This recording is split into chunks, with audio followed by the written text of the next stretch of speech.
Un pays qui vend la matière première de son sol, sans transformation, sera toujours pauvre. Par contre, le pays qui transforme la matière première en produit fini sera riche.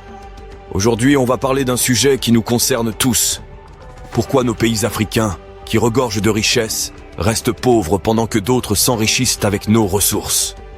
Prenons l'exemple de notre or brun, le cacao. Un producteur de cacao en Côte d'Ivoire reçoit environ 750 francs CFA pour 1 kg de cacao brut. Mais attendez, une tablette de chocolat de 100 grammes dans un supermarché en France, 3000 francs CFA. Quoi? Oui, vous avez bien entendu, avec le même cacao, ils font 30 000 francs CFA par kilo de chocolat. Vous voyez le problème? Notre agriculteur sue sang et eau pour 750 francs CFA, pendant que d'autres empochent des dizaines de milliers. Mais pourquoi on ne transforme pas nous-mêmes?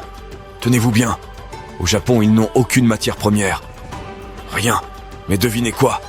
Ils transforment notre cacao en chocolat de luxe. Ils transforment notre coton en tissu high-tech. Ils transforment notre fer en voiture Toyota. Regardez Singapour, pas de pétrole? Pas grave. Ils sont devenus experts en raffinage du pétrole des autres, services financiers, technologie de pointe. Et maintenant, ils sont riches, plus riches que ceux qui ont le pétrole. Vous savez ce qui me fait mal au cœur? Dans nos écoles, on forme nos enfants à être des ouvriers dans les usines des autres, au lieu de leur apprendre à créer leurs propres usines. On apprend juste à être des... comment on dit déjà? Ah oui, opérateurs. Suivez mon raisonnement. C'est toujours la même histoire en Afrique, franchement. Une grosse boîte étrangère débarque, installe une usine pour extraire nos ressources comme le lithium, le cobalt ou l'uranium. Ensuite, nos écoles s'emballent. Super, formons nos jeunes pour bosser dans ces usines. Résultat? Nos jeunes finissent opérateurs à 50 000 francs CFA par mois, pendant que la matière première file à l'étranger, genre au Japon. Là-bas, on la transforme et on la revend hyper cher. Les gars qui bossent dans ces usines de transformation touchent des salaires de malades, genre 3 ou 4 millions par mois. Et nous, on reste avec les miettes, alors qu'on aurait pu installer ces usines chez nous et offrir de vrais jobs bien payés à nos jeunes. Franchement, il y a un vrai problème là. Il est temps de faire un peu de ménage dans les formations. Dans l'administration, franchement, on a trop de secrétaires. Côté commerce, on veut des génies créatifs, pas des revendeurs de gadgets en plastique. Bye bye les formations en commerce simple, place au commerce international qui fait rêver et voyager. Et pour la comptabilité, sérieusement, l'IA gère déjà mieux que nous avec ses calculs à la vitesse de la lumière.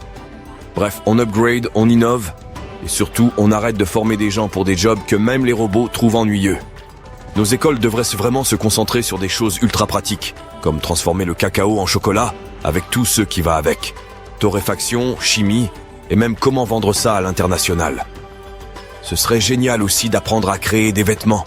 Pas juste coudre, mais comprendre les machines textiles, maîtriser le tissage moderne, la teinture, et pourquoi pas le design de mode. Et pour ceux qui aiment le bricolage ou les grosses machines, pourquoi ne pas enseigner la métallurgie? On pourrait apprendre à transformer le fer, fabriquer des outils et plonger dans l'ingénierie mécanique.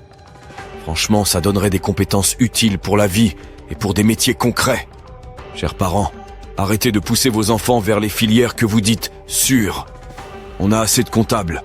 On veut des ingénieurs en transformation alimentaire, experts de fabrication de cosmétiques et médicaments, experts en métallurgie, spécialistes en robotique industrielle. Mes chers auditeurs, l'avenir de l'Afrique ne dépend pas de ce qu'on a sous terre, mais de ce qu'on a dans la tête. Si une usine veut extraire le lithium, alors on doit exiger de transformer une partie sur place. Si une multinationale veut exploiter le cobalt, alors on doit d'abord transformer le cobalt sur place. C'est toujours celui qui transforme qui se fait le plus de bénéfices. Même si notre pays a 100% des bénéfices sur la matière première, c'est celui qui transforme qui se fait le plus gros bénéfice. C'est comme si on faisait pousser des tomates, mais qu'on laissait quelqu'un d'autre faire la pizza. Alors soyons malins. Si tu veux creuser chez nous, mon ami, tu vas aussi devoir monter une petite usine et transformer tout ça sur place. Parce que franchement, c'est toujours celui qui fait la sauce qui mange la plus grosse part de la pizza, non? Si vous avez aimé ce podcast, n'oubliez pas de vous abonner et de partager avec vos proches.